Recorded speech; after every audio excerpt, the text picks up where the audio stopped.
Good morning, good afternoon, everybody. My name is Walter Goodfield, and I'm the VP here at RKL eSolutions. Thank you for joining today's webinar, focusing on Sage X3 for food processors. Just a couple housekeeping items before we get started. If you're new to Sage X3 and you're a food processor, you're in the right place.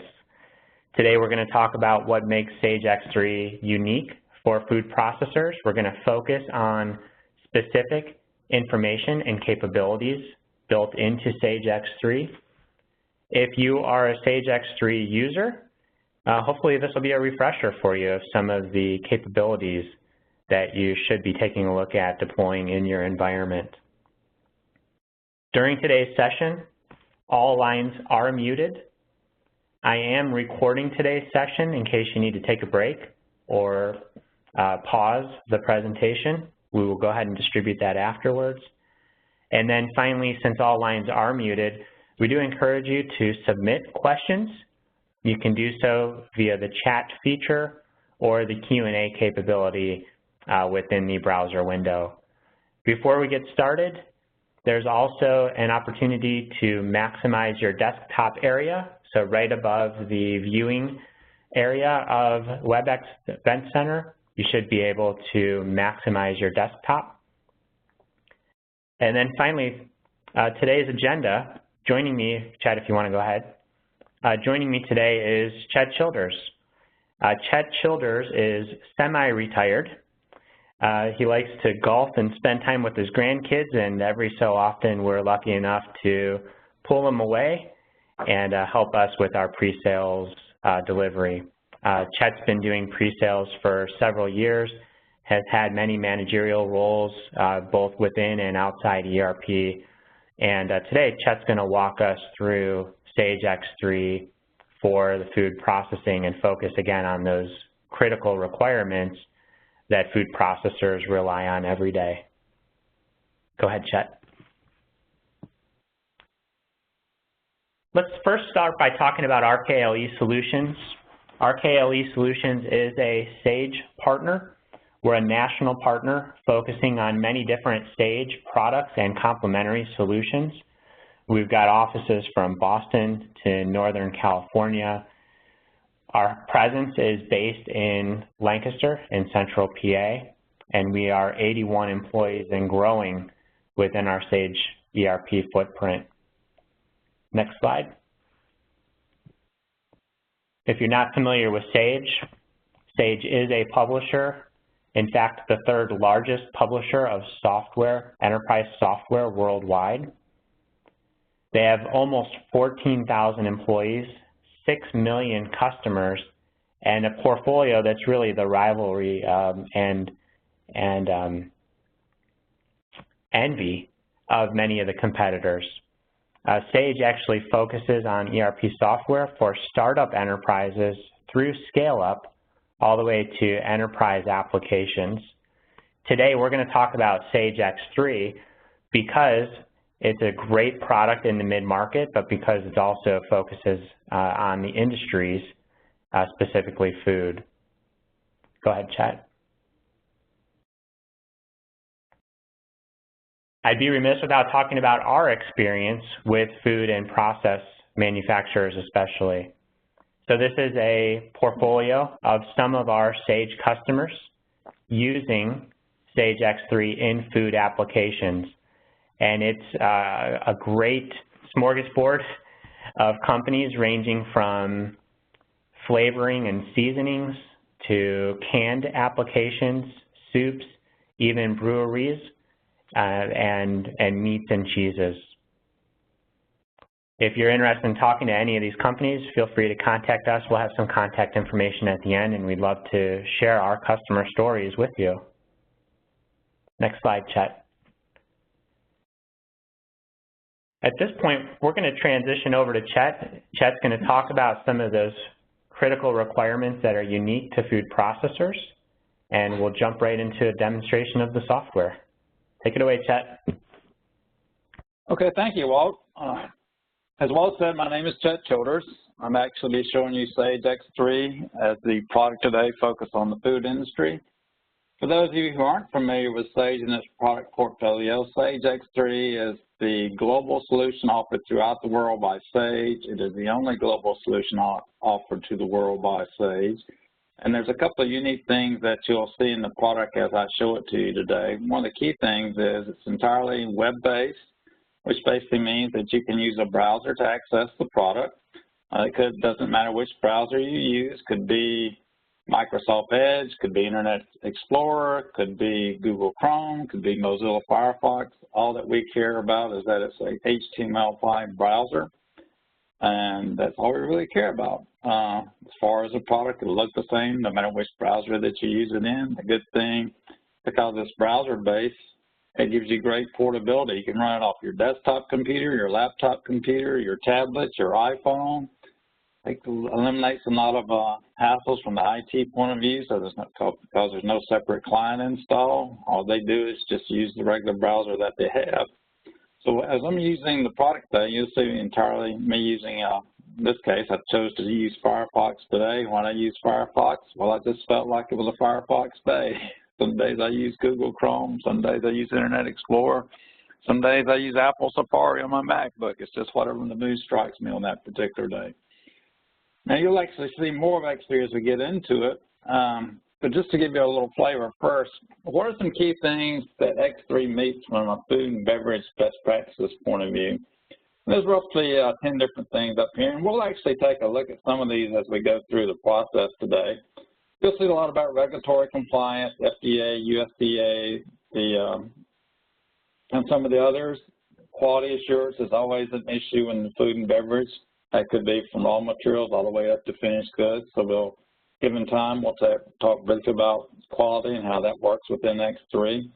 Obviously, forward and backward traceability for ingredients and end items, and the ability to actually recall those products if you do it. So in that particular case, if you got a call from a supplier and says, I'm sorry, but that batch of pinto beans that I sent you was bad, and you probably need to take a look at doing a recall. So in that particular case, we could start with the lot of the pinto beans and go all the way up to the intermediate products that went into it. The intermediate product went into a finished product, and that finished product often got shipped out to a customer.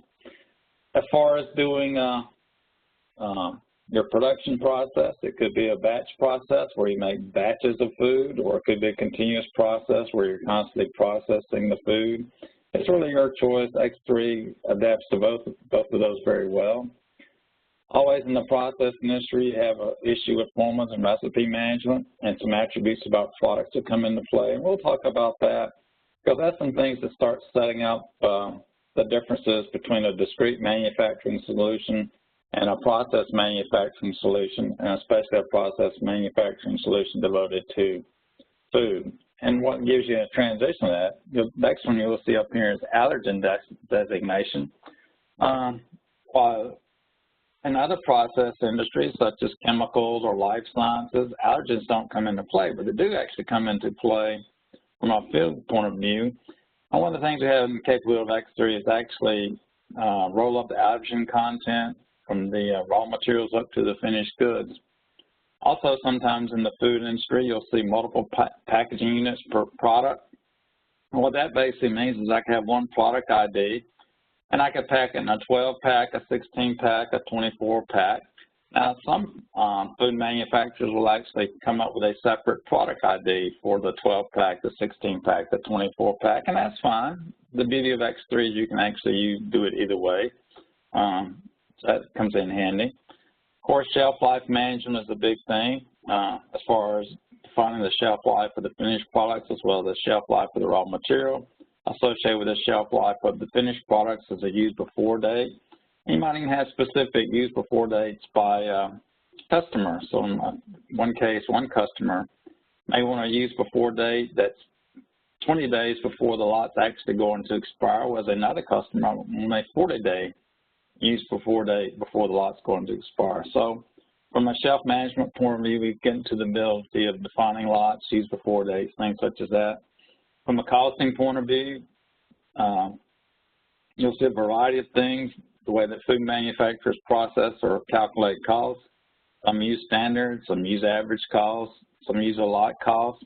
X3 supports all of those cost methods plus others.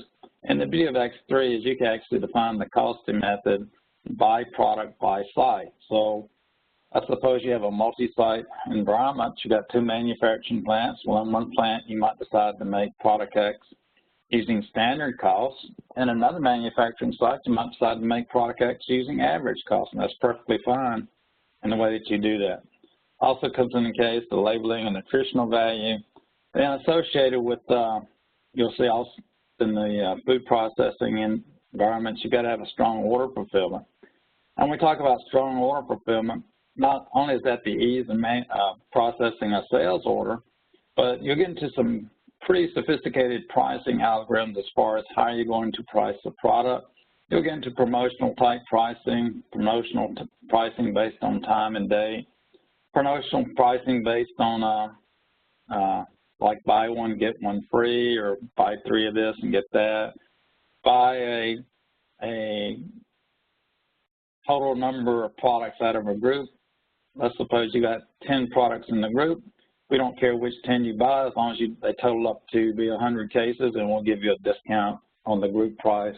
And you could also get into total order prices there. So when you get into order fulfillment, once again, the food processing, not only is it just the simple ease of processing an order, but in many cases it's the pricing of how you're actually going to do that particular order.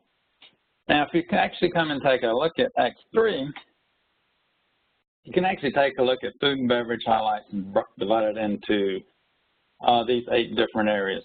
Single and multi-site management. X3 is a multi-site, multi-company solution as well as multilingual.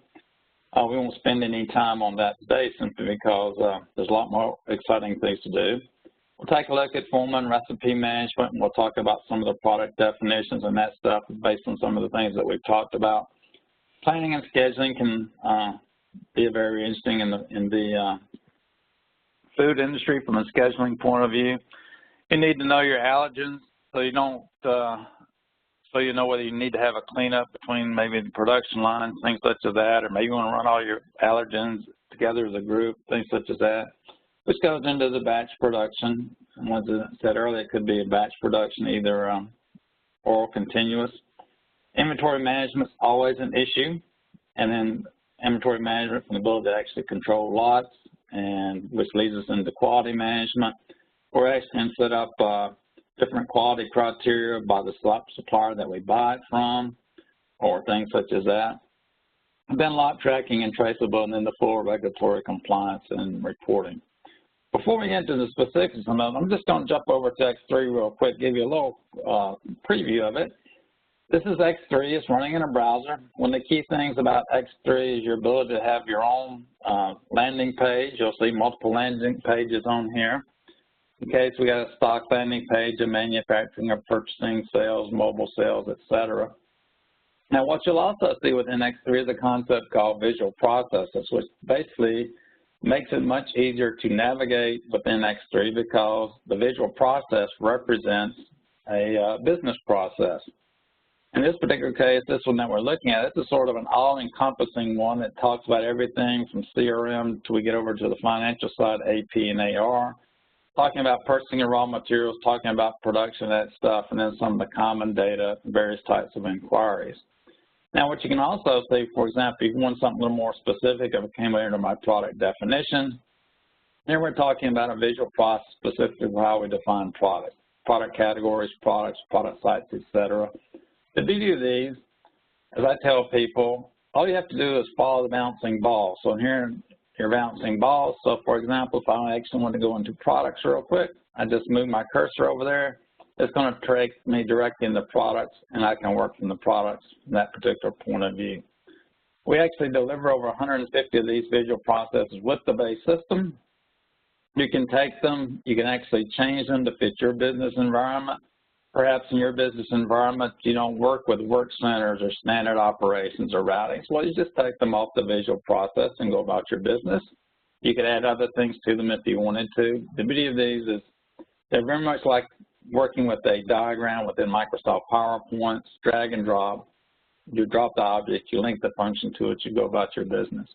And what you'll also see up here too If you don't like the visual process, you have the traditional menu structure. So here's all your modules of X3 going to the left-hand side: common data, purchasing, manufacturing, change control, etc. You'll also see across the top, here's a favorites bar. And what you see on this particular screen, these little orange stars, means that I have put up here on my favorites bar these things that are actually highlighted by the orange star.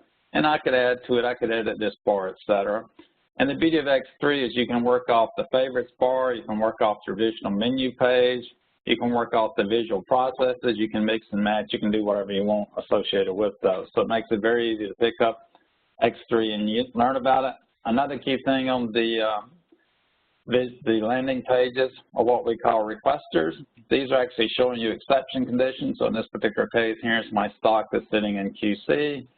So here's the wheat flour, the storage site, the location, how much it is, the lot number, etc. So what happens when the product came in, it actually got put into a QA status, and this particular product is awaiting a QA test. There's over 150 of these different requesters. You can drag and drop them, put them on your own landing pages. As you can see, there's multiple landing pages I have in my demonstration system: stock, manufacturing, purchasing, sales, etc. So that makes it very easy to use a system.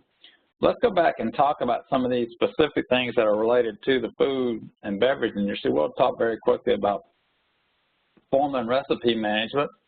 As far as formula and recipe management, supports single and multi-level bills of materials. Now, some people refer to a bill of material as a recipe within the process industry. With the X3, you have the ability to actually use a bill of material, a recipe. You do or do not have to use a product routing. It's really your choice. We got yield calculation and tracking, multiple units of measures with different conversions that you can work with. We also support byproducts and potency of raw materials and some other product attributes which are user defined. And the key thing is we talked about managing and rolling up allergen designations at the ingredient, the intermediate, or the finished product level. So it's really your choice how you work with it. So let's go real quick and go out and take a look at some of these product things that come into play as we're actually using X3. And I'll just very quickly go over, well, let's go to our products from this particular screen. So you'll see in this particular case, real quick, how you work with this left list. This is a list of records within X3. I can filter this list. Once I click on the list, it actually shows me the information in the right hand and the center of the screen. And on the right-hand side are actually other functions that you would probably want to go to for my product point of view. A couple of things we'll take a look at real quick from a product definition point of view. We'll just take this cinnamon raisin bread. As we come down here and take a look at it, if we go over to this management, here's where we start setting up things particular to the process industry related to lot traceability. So in this particular case, we are going to manage it in stock. As far as lot management, we actually saying it's mandatory lot, which basically means if I do any type of inventory transaction, I'm going to have to refer to a lot number. How I do my lot numbers is a formula that you define within X3. You'll actually see in X3, in many cases, it's just a formula that you define to do different things associated with it. Also, what you'll see up here from a traceability point of view, I can actually do traceability in two different ways. I can do detailed traceability or summary traceability. And the only difference between detailed and summary is just capturing much more detailed information than it does in summary. Now, what you'll also see down here, for example, if I scroll down a little bit farther, two other things. We talked about shelf management and that point of view. Here's where I set up my shelf management. So in this particular case, this cinnamon raisin bread, it's saying at the end of the control period, which in this particular case, we said that the shelf life of this product was 30 days. It actually goes into an R status. In X3, one of the key things associated you'll see in the food industry is the ability to have different statuses of inventory. In X3, you can have available inventory, you can have quarantine inventory, and you can have rejected inventory. You can actually have sub-statuses within those like Q1 or Q2 or R1 or R2. And I say R1 or R2, it's totally easier to find how you set those up, so it's your choice about going and setting those up as far as the thing. You'll see down here the use before date coefficient, so what's saying is, okay, while the lot's going to actually expire in 30 days, in this particular case, I want it to be 75% for 23 days. So we made life simple, and the lot was treated on September 1st. It would say that the lot was going to expire on September 30th, but the actual use by date would actually be September 23rd. So X3 actually does those calculations for you as you work with it. Now, what you'll also see down here in this particular case, that from an allergen point of view, this bread has a number of different allergens. And these are actually user-defined by you. And what this one is actually, it has eggs in it, it has gluten, and it has wheat flour, and it has one other. Now, how did that get happen? Well, what we did is we took a look at the individual raw materials. So, for example, if I was going to take a look at a raw material, I could actually go over to my left list, but since I happen to know the raw material, I'm just going to come up here and type a raw 342. And raw 342 is egg powder. And if you can actually come down, you can see that this is allergen E. E stands for eggs. And I mentioned they were user-defined. So if you actually come down, you'll see that in our system, well, we got egg, fish, gluten, milk, tree nuts, peanuts, shellfish, wheat, and soy. I could actually go and add others into this if I wanted to. And if we actually came back and maybe took a look at one more product in here, in this case, we'll take a look at, we'll take a look at the wheat gluten. So see, here's the wheat. So what you can actually do with X3 is you can actually do an allergen roll-up. And then X3 looks at all the allergens that are below the finished product and sort of sums them all up. So in this particular case, if we actually went back to the finished 331, the FIN 11 that we had, FIN 311, and we come down and take a look at the allergen down here, we can see, well, okay, it's eggs, it's gluten, it's milk, and it's wheat. And that's based on the raw materials that were in there. You can actually see that this allergen roll-up was done on 325 using the bill of material number 40 to do it with. Now, we actually take a look at bills of materials within X3 associated with it. And once again, our bill of material could represent a recipe or whatever. Let's just go take a look real quick at something we refer to as a production slip. And this is actually a graphical bill of material that shows you not only the bill of material, it also shows you the routing steps that the product is going through. So we see in this particular case that it's made up of a FIN 311. 311 is made up of an intermediate 311, which is a cinnamon raisin bread mix, and a cinnamon raisin bread mix is made up of water, organic wheat flour, whole wheat flour, sugar, brown, etc. And then we actually take a look at, we got a raw material bag, a carton, some other stuff. And these are various operations in the routing that are being used to make this product. So in this case, it's going to go through the bread oven. It's going to take our bread oven operator. And step 10 in the routing is actually having a bread packaging operator, that type scenario. Now, the beauty of this is you don't have to use a routing in X3. Many of the process companies that we go to, a routing is foreign to them and they don't use it, but then others actually employ to use it. So you have the beauty to actually do that as part of the process. Now, you also see in this particular case that this was a two-level bill of material. So, and the reason why it was a two-level is basically I'm going to make the bread mix, and then that same bread mix is going to be used to make multiple products. So if I was to actually go down here and take a look at just the standard bill of material and how the bill of material got created, the recipe got created, if I took a look at the manufacturing BOM, so here's the BOM. I'm going to use some intermediate mix. I'm going to use two raw materials, and these are actually the packaging. So in this particular case, it was actually showing us the 300, what we're making 300 cases. That's going to take 945 pounds of bread mix, 1,200 bags, and then 300 labels, et cetera, or something like that. So I actually went from the graphical multi-level view down to specific bill of material itself, and I could go backwards and forward if I wanted to. But the key thing is we're taking a look at this, is we actually took a look at several things when we took a look at this product. We took a look at the ability to define the lot traceability characteristics. We took a look at how we define the shelf life, and then we also took a look at how the allergens were actually brought into play with the particular product. So that comes in very handy as we're actually taking a look and doing those specific things with it.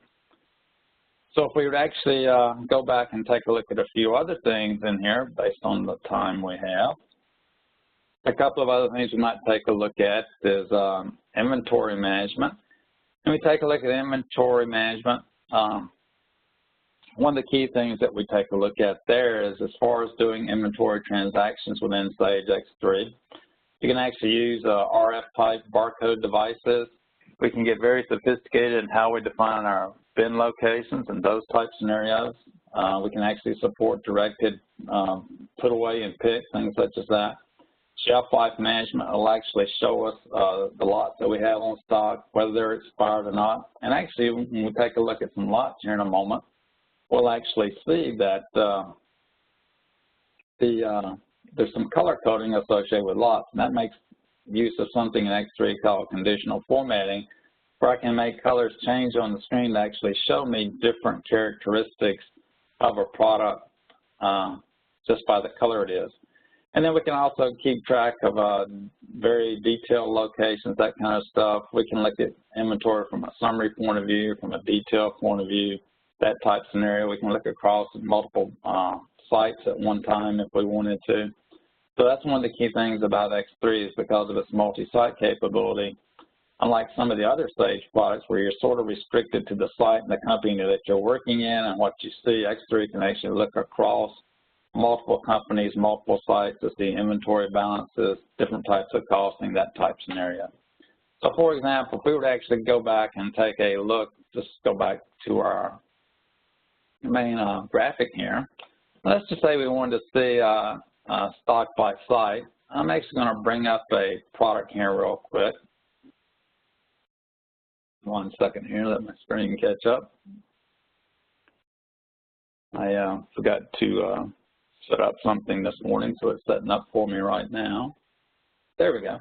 So I'm just going to go put in here, put in a product, a raw 332. Now, just for example, if I didn't know what that product is, I could have just typed raw 3 and hit the tab button, and it would have given me a list of products that were starting by there. You can also see the lookup, that type scenario. So I'm just going to do a search. And what this is going to show me is going to show me the total inventory. So it's basically showing you got 43,220, 13,220 are available stock. Scroll to the right, you can actually see that some of the stuff is actually various states associated with it. Now, if there had been multiple sites that this was located in, like this is site 21, if I had some in site 22, 23, 24, et cetera, that would have been listed. Now, what you'll also see down here is that you'll see some nice graphics in X3. So this could actually be a graph showing us the total stuff, but this really needs to tell us more about the details of what's going on. So you can actually go to these action buttons in X3, and maybe I can take a look at detailed stock or stock by lot, stock transactions, stock by status, work in process, that kind of stuff. So let's just take a look at stock by lots. So what you'll see in this particular case, here's a lot number 18. And just to let you know our numbering convention in our demonstration system, it's just LO, then it's the month and the year, the site, and then it's just a sequential number. Now, what's this 13,220? The reason it's in orange is because that's an expired lot, and you can actually see that this lot expired on March 18, 2017. Now, if we were also, we'd take a look at this, and we'd actually see that it was in a rejected status if we wanted to. Here I have 2 more lots, lots 1 and 2, 15,000 each. Those lots are actually created today. They're going to expire on November 21st, 2017, and the use before dates, November 21st, 2017. I can also scroll it to the right and see where these lots came from. In this case, it came from the supplier, NAO56, came in on this receiving transaction, and some other information. Now, also associated with our lot record, we have 4 user-defined fields that you free to use them any way that you like. These are actually used to have different attributes associated with the lot if you want to do that type thing.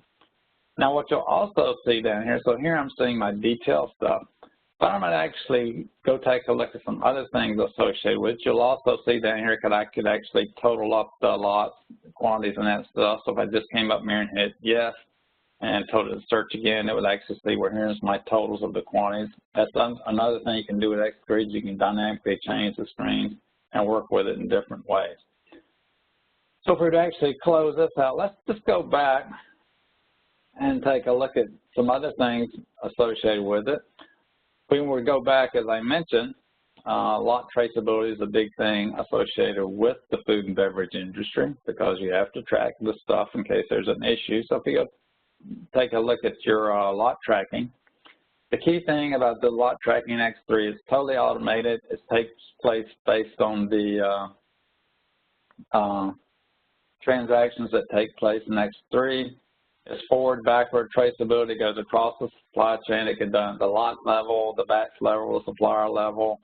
We also support lots and sublots. One of the key things about X3 is when you set up your lot control mechanism, you specify that lot, is it sublots, that type of scenario. You can also have serial numbers within a lot if you wanted to. If you actually wanted to track the serial number of a container with some very potent or costly food, you could do that if you wanted to. And because this is totally automated, you actually have the ability to actually go back and find traceability at the touch of your fingertips. So let's just go back and we talk about traceability. That includes from the point of view of coming into purchasing, going into inventory, going out to produce, into production, going to sales, shipping, and returns. And that can be from a supplier, producer, subcontractor, customer point of view. So if we were to actually come back out here and take a look at this particular one, let's just go take a look at lot and serial traceability. And we're going to take that lot we were looking at, that lot product, that raw. I'll just show you an example here where I actually did the tab thing I was mentioning a few minutes ago. So if we come up and take a look at this lot, raw 332.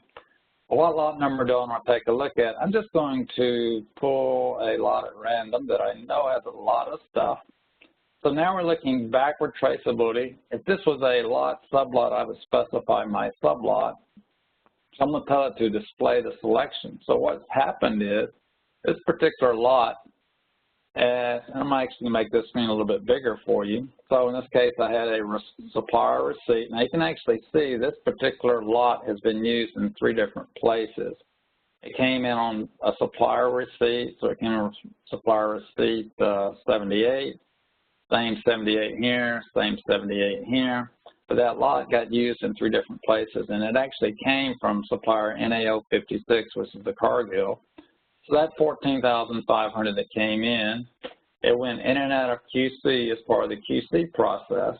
Now that part, this particular lot number is still sitting in there. It's probably that rejected lot that we took a look at earlier, that it is the rejected one.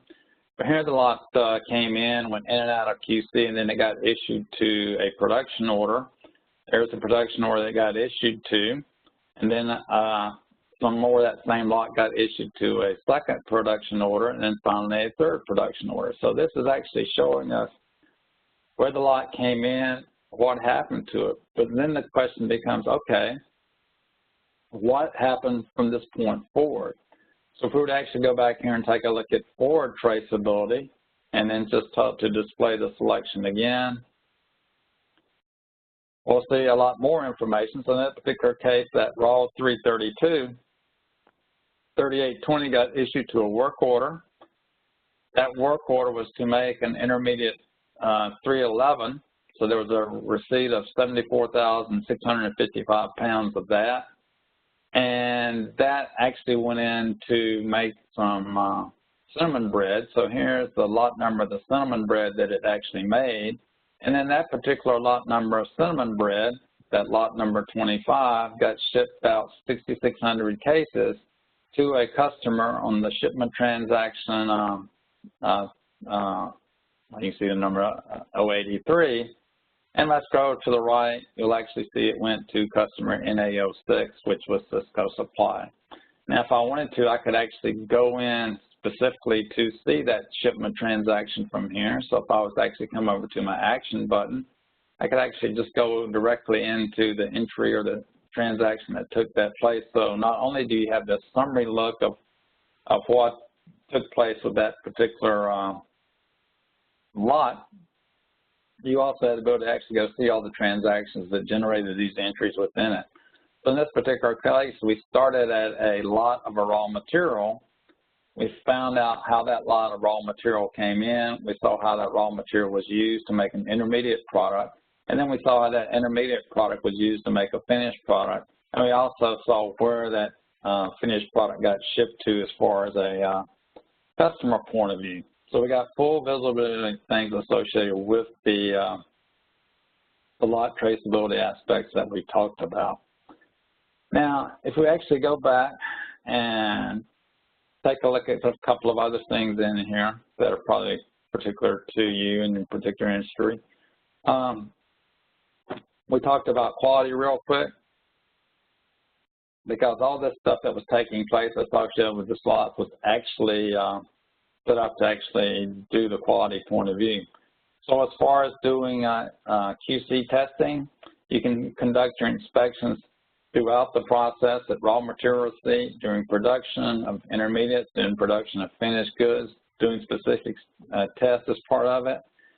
As far as how the testing is done, you actually set up how the tests are take place, and then the results are recorded as far as the maintenance of the lot. So we actually came in here real quick and took a look back at X3, and we'll just go back to our visual process.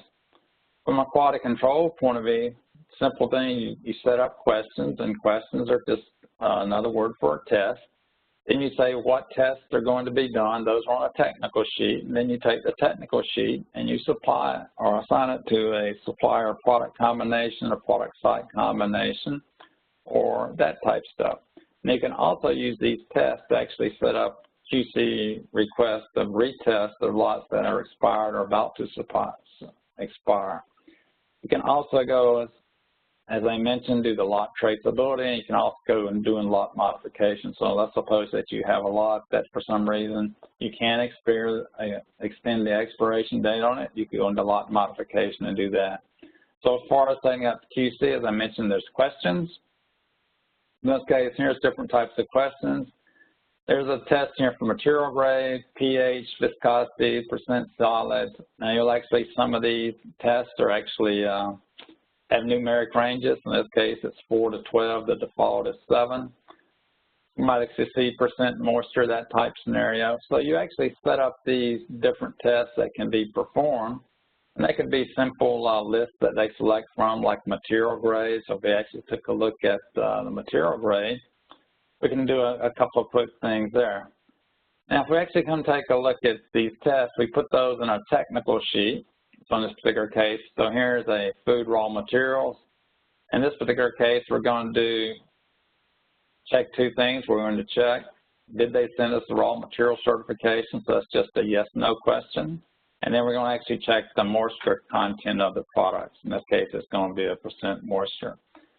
So what happens is if we actually went out here to the product site point of view and actually took a look at some pinto beans and went over here to the this particular case, you'll see that it's no control as far as QC and that stuff.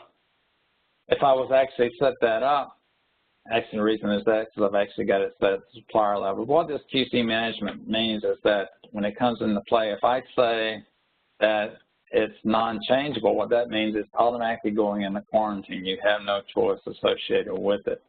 So changeable means you can put it in different statuses, et cetera. So what happens, if we actually went up here to the product record itself, I jumped up, get rid of that save, I did. So we'll just come over here real quick. This is the case of using the jumping. So we go over here into our suppliers, and we actually see that when we get this stuff from Cargill, we actually have a specific set of tests associated with Cargill, and you can see it went into non-changeable control. That was the tech sheet that it used. That was the one we were looking at a second ago. So in this particular case, if I had another supplier, I could actually have a different set of tests based on the supplier. If I put it at the product site record, the same test applied to all suppliers. So what happens is the QC workbench so when we go to the QC workbench, we go to standard. When we actually do a raw material receipt, the test automatically gets created. And if you remember, when we took a look at our request from the landing page, it said that we had some products sitting in QC, that's raw 332. So here's my 2 lots, the 15,000, et cetera. You can see they're in a recontrol status, which means they're in quarantine. Now from here, I could actually go to my action button and actually enter the test results. So yes, they did send me a raw material cert, and the percent moisture was not 4, it was 4.75. Now if this was outside the range, it could have actually halted me right then and there. So I put in my test results, and all I would do is I would go over there and say, well, okay, which one of those, how much went to stock? We'll say, well, the whole lot went through, so 15,000 went to stock and 15,000 pounds. Now it's going to available status, and we're not going to put it in a QC location. We're going to put it in a stock location, and the default location is 45. So if I save that, now what happened is 15,000 went to available status, 15,000 still sitting in quarantine status, and the 15,000 still sitting in quarantine status is this other test that we haven't done. So you got full traceability from a quality management point of view as you're working with Sage X3 and your food process environment. So as far as that, we've pretty much come up against our allotted time for taking a look at this today. We'll go back here real quick, sort of review those attributes that we took a look at as we're going through the process. Question? Yeah, Chad, no, that's great. We actually did have 3 questions. I think I can handle a couple of these. Question number 1, is this a cloud or an on-premises application? And the answer is both. Sage X3 offers a flexible choice for SaaS, either private or public hosting, or an on-premises deployment.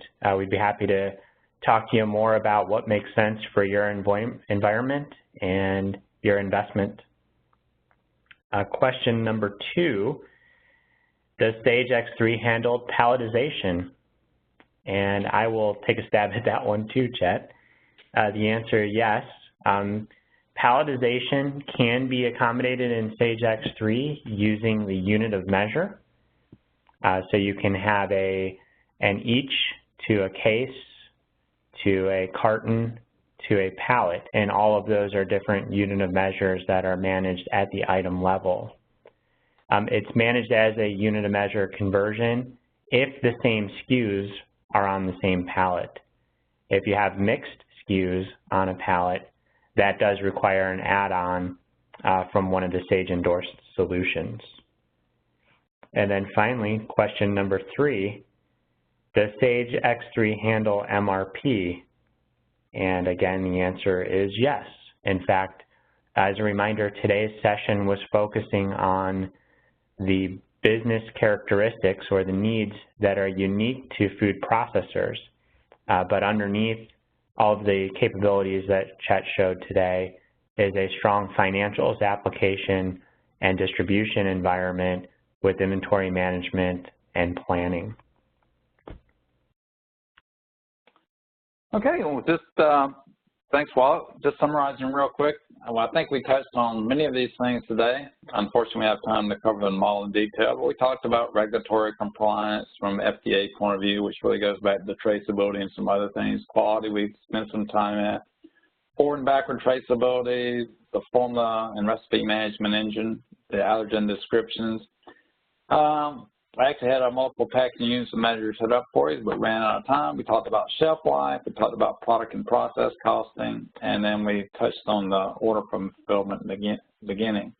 So real quick, what I'm going to do is I'm going to turn it over to Walt to make some comments about implementation methodology and then some closing comments, and we'll go from there. But thank you very much for your interest in Sage X3 and the food and beverage environment, and we look forward to you talking in more detail in the future. So, Walt, great. You can wrap it up. Yeah, great. Thanks, Pat. So to finish up here, implementation methodology. we realize that customers that are looking at new ERP solutions are evaluating what we call the 3 Ps. You're looking for a solid publisher that's investing in the product and maintaining enhancements and keeping up with technology. We also realize that you're evaluating the product itself and its capabilities to meet your business-specific needs. And then the 3rd P, the variable, is partner. And as your trusted partner, we have a solid implementation methodology to make sure that we're delivering projects on time and on budget. And behind each of these project phases are much more details that are specific to your team, your parameters, and your timeline. But our project implementation begins with that handoff from the sales to the consulting team with the project managers through the implementation preparation, setting up and configuring your environment, testing in pilots, in conference room test pilots, testing your environment before go live, including data conversions, cutting over to a dry run production where we test your go readiness assessment, then obviously cutting over to go live with on-site go live assistance and on-site go live assistance for your first month-end close. But the key here is number 6. Once you go live and close your first month, the implementation doesn't end. In fact, we recommend 3-month, 6-month intervals of follow-up sessions to optimize Sage X3. As you learn more about the solution and how to use the product, you'll have different questions to optimize your keystrokes and your business processes. So we work closely with you to optimize the configuration to streamline your business operations and reduce costs. Next slide, Chet. Again, this is Walt Goodfield. If you have any questions, please send them either to sales@RKL eSolutions or myself, wgoodfield@rklesolutions.com. We'd love to work with you on your project and assess your needs with Sage X3 to meet your business objectives. This concludes today's session. Thank you and have a great day.